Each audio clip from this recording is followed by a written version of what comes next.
What's up, guys? PPG here. Here with another deck profile from Top 4 at the UDS. What's your name and what you play? I'm Andrew Fredella, old school veteran player. I played the Trickstar Sky Striker deck. Super generic, guys. I'm going to save you some time on this video. If you're looking for something spicy, this is not the video for it. Nice. But I got top 4 with this deck. Oh, man. Alright, let's get to it. Alright, so for the basic part of the deck, we got the Trickstar lineup. Hand traps, I played 12 in total. It was 3 Droll, 3 Ash, 3 Ogre, and triple Imperience. I expected to play against like a lot of Goki this event, and I played against a few. And like these hand traps are good against pretty much every matchup in general. Like even against like the Pure Sky, Ghost Ogre, you can hit the multi-roll, and you can hit Brawl Sword to trying to OTK you with. I opened up pretty fortunate most of the weekend. I opened like a combination of 2 of these, plus like Light Stage and Engage a lot of times, so I'm not complaining too much. Ooh. I really just wanted to see hand traps go in second. Spell lineups, pretty standard.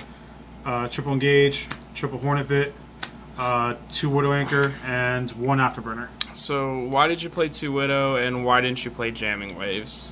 Alright, so Jamming Wave just sucks because if like most of the back row that you're hitting right now is either chainable, or if they're playing a Floodgate deck, they're just going to flip it up, activate immediately. Like Jamming Wave is only really good against like the Pure Sky matchup when they bring back cards with multi-roll, because you know what you want to hit. At least Afterburner, once you have 3 spells in the grave, it kind of puts your opponent in an awkward situation, because if you're popping their monster, they're forced to activate their back row, or they can't respond to the back row once you pop it. And the double Widow Anchor, I like a lot. This is like, I've been doing this for months. So I know a lot of people only play 1. I actually don't understand why. So like 1 of these I'll usually use defensively, and 1 I'll use offensively. So like a lot of times I'll just go like Engage, Hornet Bit, the generic play, but like I'll have a Widow Anchor set, and I'll search Shizuku off Widow Anchor. So a lot of times the opponents don't think that you have a Widow Anchor set.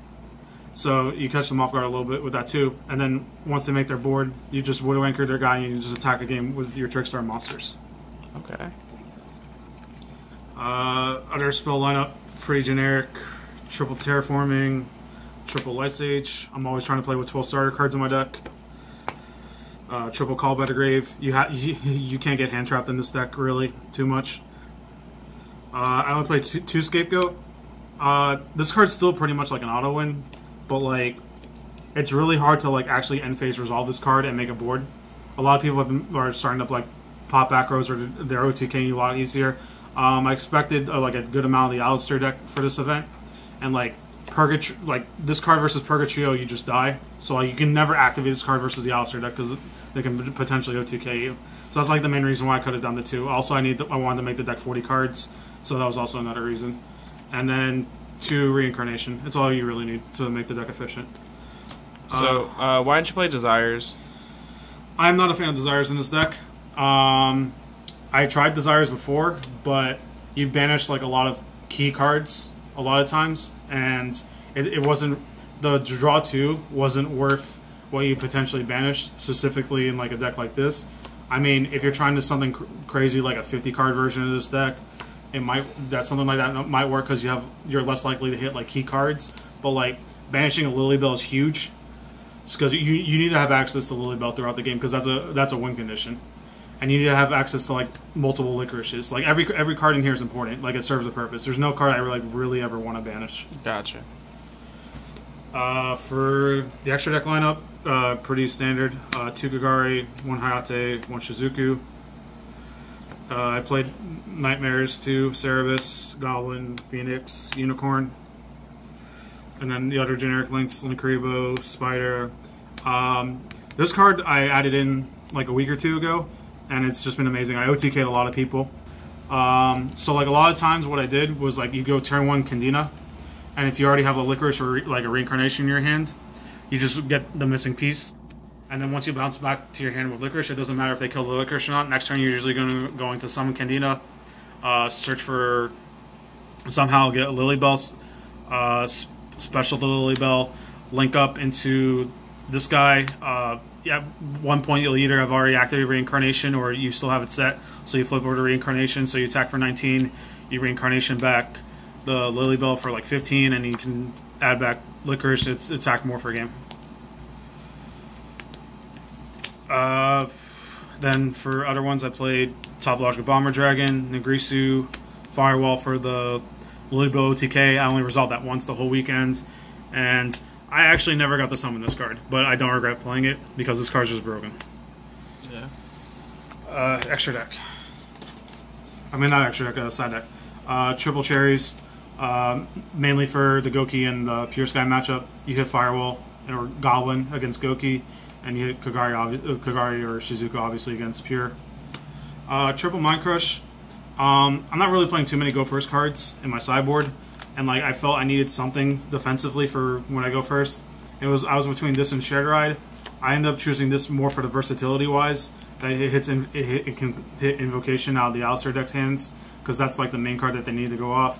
I kind of wish it was Shared Ride after this weekend, because the times I did draw it, they were just very subpar, and they didn't like really work out for me too well. So I was actually expecting a lot of True Draco and Altergeist decks. Like that was like my main fear for this event. So that's why I'm heavily siding on the Twin Twisters and the Evelyn matches.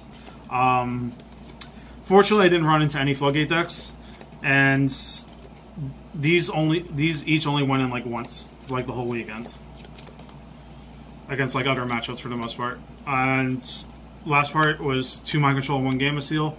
I was always back and forth between the Mind Controls and Gamma Seals, because the Mind Control is just really good against the Alistair deck, because you can potentially take their Mecha Bell, use it as link material, or they're forced to pitch a spell to negate this.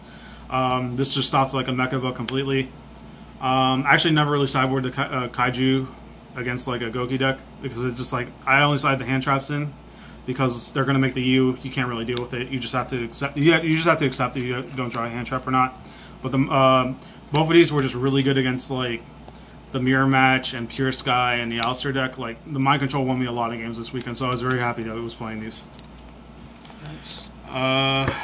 Overall tournament, I was very fortunate in die rolls. I want to say I got 8 out of 12, but the 3 times I did lose, my opponents made me go first because they were playing Mech Knights, so they regretted that decision.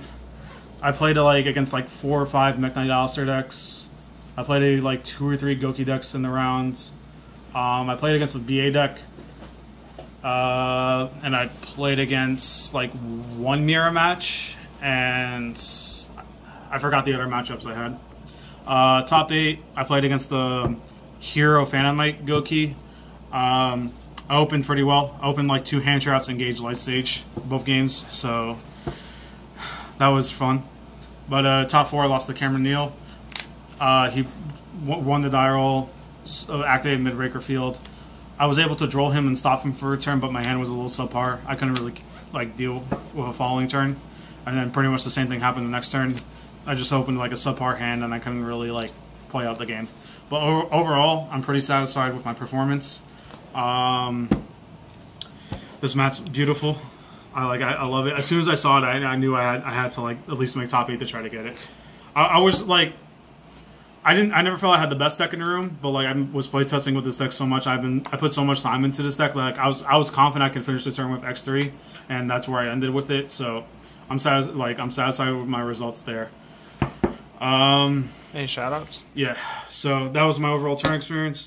Shoutouts: Pro Play Games, Ultra Pro, love you Machado. Shout out to my grandson, of course, as always, Kamal Crooks. I would shout out people that helped me with the deck, but no one likes to help you with a Trickstar deck, so credit all goes to me. Oh, nice. Shout out to everyone who traveled with me. Eddie, Deuce. I guess this free guy in the background, I don't know who he is. All right, well, congrats, man. Hope to see you top more and now be a living fossil.